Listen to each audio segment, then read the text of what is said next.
В общем, ет, бет, көкөніс, разный цвет бәрін жинаймыз. Етті газға отқа шыңғыртамыз. Пияздың бір очкасын аламыз да майдалап тураймыз. Братаны келеді, оны аламыз да майдалап тураймыз. Сын қызыл бірден кейін барлығын қазанға саламыз еттің үстіне. Содан кейін араластырамыз, жақсылап тұрып.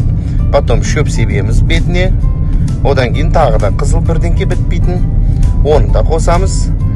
Сосын сәбіз. Оны да еттің үстіне саламыз, араластырамыз. Көгеріп біткен огурцы, баклажан, антошка, картошка. Оны да қосамыз. Не деген толмайтын қазан мынау. Содан кейін жетілмей қалған помидор. Оны да қосамыз.